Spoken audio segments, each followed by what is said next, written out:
तर जम्मू काश्मीर पोलिसांनी जिहादी डॉक्टरांचं जाळं शोधून काढलं।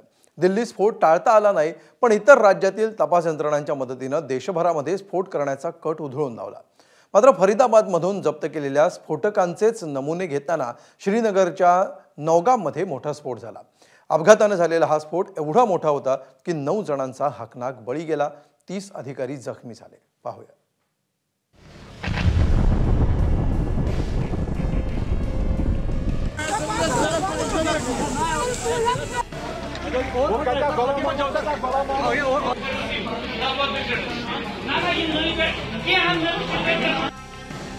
देशाची राजधानी दिल्लीत झालेला स्फोट आणि त्याचं जम्मू काश्मीर कनेक्शन, यातून सावरत असतानाच एका मोठ्या स्फोटानं काश्मीर खोरं हादरून गेलं। श्रीनगर पासून अवघ्या 9-10 किलोमीटर अंतरावर नौगाम पोलीस स्टेशनमध्ये रात्री 11:30 वाजता हा स्फोट झाला। स्फोटात 9 जण ठार तर 32 जण जखमी झाले। जखमींमध्ये 27 पोलीस अधिकारी, 2 महसूल अधिकारी आणि 3 नागरिकांचा समावेश आहे। परिसरामध्ये हाय अलर्ट जारी करण्यात आला। या भागाला स्फोटांचे, गोळीबाराचे आवाज नवे नाही, पण शुक्रवारी झालेला स्फोट वेगळा होता। दिल्ली स्फोटाच्या कटातील जिहादी डॉक्टरांच्या टोळींकडून फरीदाबादमधून अमोनियम नायट्रेट आणि इतर स्फोटकं जप्त करण्यात आली होती। ती 358 किलो स्फोटकं नौगाममध्ये ठेवली होती। त्याची तपासणी सुरू होती। फॉरेन्सिक टीम, अधिकारी आणि पोलीस कर्मचारी इथं उपस्थित होते। स्फोटकांचे नमुने घेतानाच स्फोट झाल्याचं सांगितलं जात आहे। स्फोट इतका शक्तिशाली होता की पोलीस ठाणं पूर्णपणे उद्ध्वस्त झालं। मृतदेहांचे काही अवशेष 300 फुटांवर आढळून आले। हा घातपात नसून अपघात असल्याची माहिती यंत्रणांनी दिली आहे। Any other speculation into the cause of this incident is unnecessary.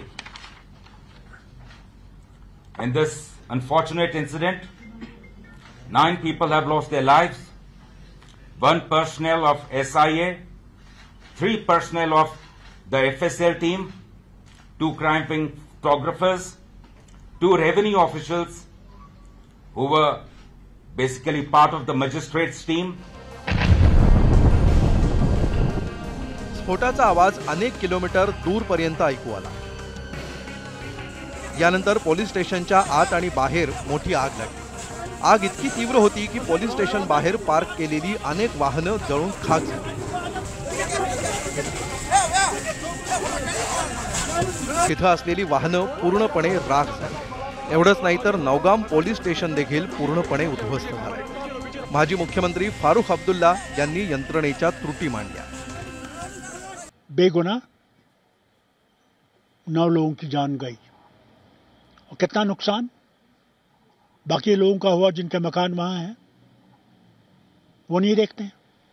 ये तो छोड़ दीजिए, अभी हम दिल्ली की मुसीबत से निकले ही नहीं थे, जहां हर कश्मीरी पे उंगलियां उठाई जा रही। कब वो दिन आएगा जब हमको भरोसा आएगा नहीं हम लोग हिंदुस्तानी हैं? कब? और हम जिम्मेवार नहीं है इस चीज के। जो जिम्मेवार है उनसे पूछिए क्यों इन डॉक्टरों को ऐसा क्या हुआ कि इन लोगों को यह रास्ता इख्तियार करना पड़ा। It needs a thorough study and investigation. स्फोटानंतरचं दृश्य भयानक होतं। अनेक वाहनांना आग लागली। हे तेच पोलीस ठाणं जिथे 19 ऑक्टोबरला व्हाईट कॉलर दहशतवादी मॉड्यूल प्रकरणात FIR दाखल करण्यात आला होता। दिल्ली स्फोटातील अमोनियम नायट्रेटची चौकशी पोलीस करत होते।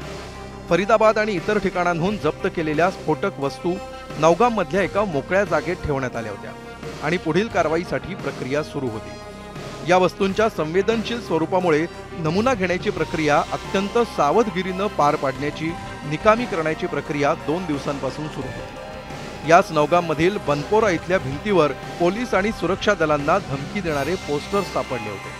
त्याचा तपास घेताना देशभरातून हे व्हाईट कॉलर जिहादी दहशतवादाचं मॉडेल उघडकीला आलं। नौगाम स्फोटाची माहिती मिळताच अग्निशमन दलाच्या अनेक गाड्याही घटनास्थळी पोहोचल्या। आग विझवण्यासाठी पाईपमधून पाणी फवारायला सुरुवात केली।